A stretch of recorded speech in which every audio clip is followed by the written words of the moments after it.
Grand requiem held for deceased victims of COVID-19. Ho Chi Minh City suggests further assistance to COVID-19 hit old persons and orphans. Vietnam wins election to UNESCO Executive Board for 2021 to 2025 term. Quang Nam welcomes first visitors in the new normal.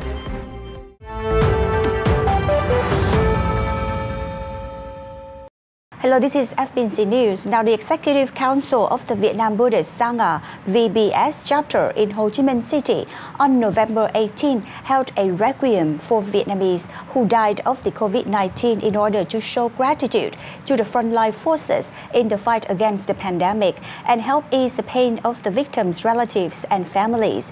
The virtual ceremony included the Buddhist rituals of praying, offering incense and chanting. Vice Chairman of the Council, int'l said COVID-19 has caused great pain and losses for the humanity in the world and in Vietnam. The requiem, in response to the call of the state, was held to send peaceful energy to the deceased as well as to soothe and warm the hearts of the relatives. At 8:35 p.m. on November 19, Buddhist pagodas and establishments in Ho Chi Minh City rang their bells, lighted candles, offered incense, and prayed for those who died of COVID-19 at the same time with a national requiem.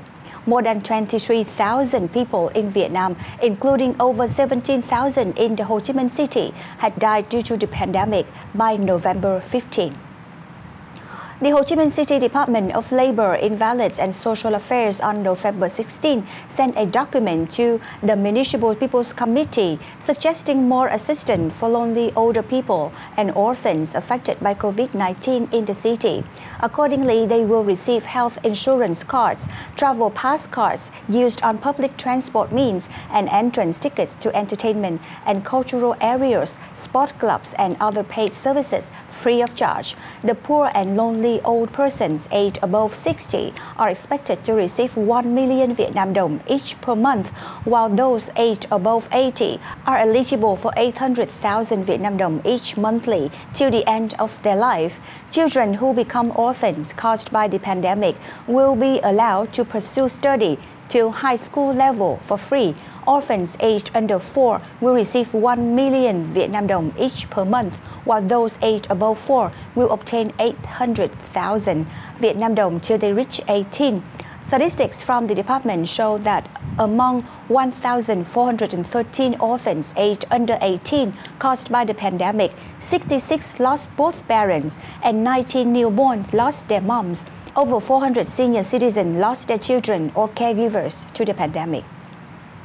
The Embassy of Japan and UNICEF Vietnam on November 17 signed an exchange of notes for a project on enhancing resilience to disaster risks and climate change for children, which runs in Vietnam from 2021 to 2026. The $5.1 million project aims to build institutional capacity to support child-centered and climate-sensitive activities through policy advocacy to access 27,000 children under 18 in central Vietnam and the Mekong Delta, especially Sóc Trăng, Cà Mau, and Bạc Liêu provinces. It will also improve water and sanitation services and conduct screening for severe acute malnutrition to make timely interventions in 2025.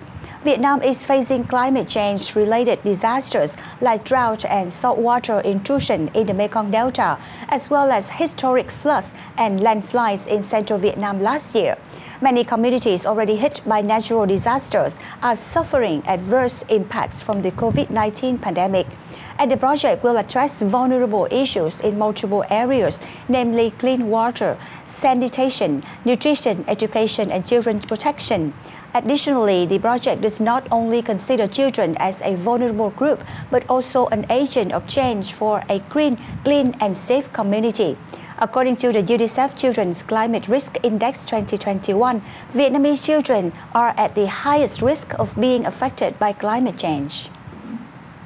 Vietnam has become a member of the Executive Board of the United Nations Educational, Scientific and Cultural Organization for the period of 2021 to 2025, with 163 votes out of the 178 members during the 41st session of the General Conference of UNESCO, held on November 17 in Paris, France.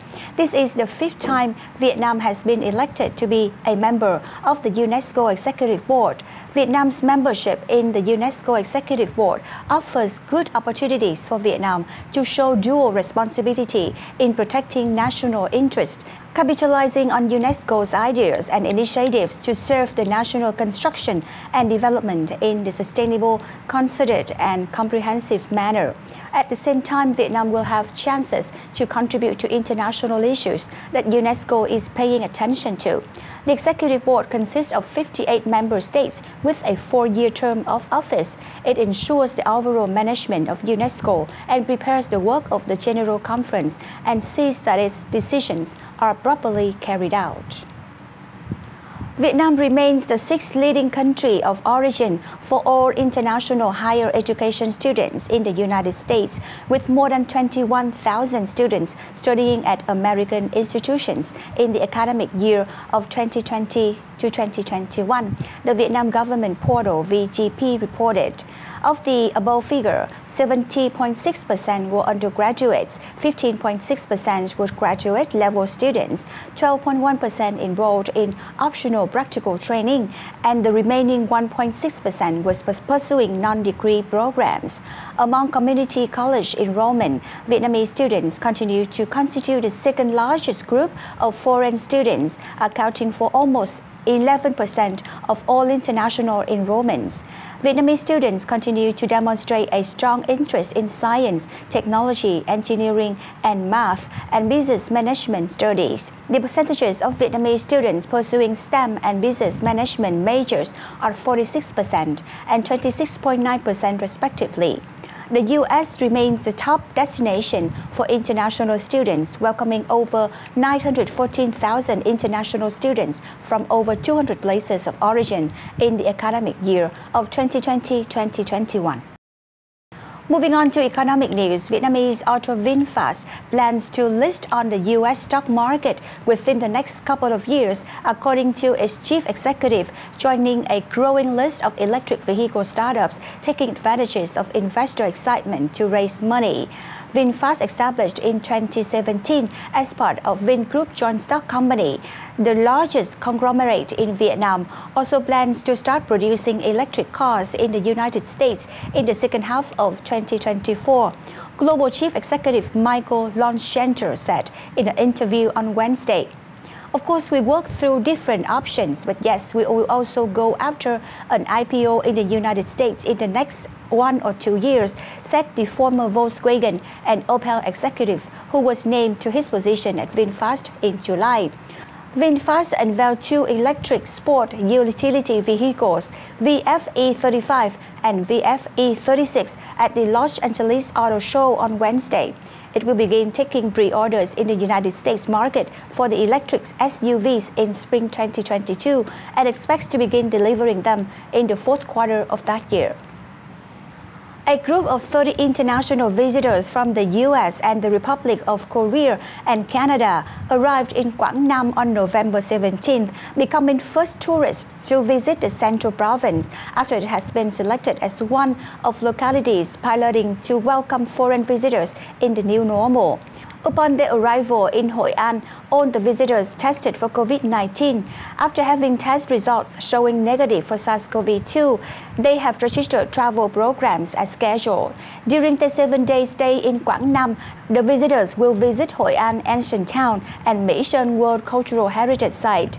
Holidaymakers coming to Quang Nam are required to be given 2 full shots of vaccines against COVID-19 and strictly follow COVID-19 prevention regulations of the locality and the Ministry of Health. Quang Nam also welcomed 100 foreign visitors on November 18 and 200 others on November 25 from the United States, the Republic of Korea and Canada.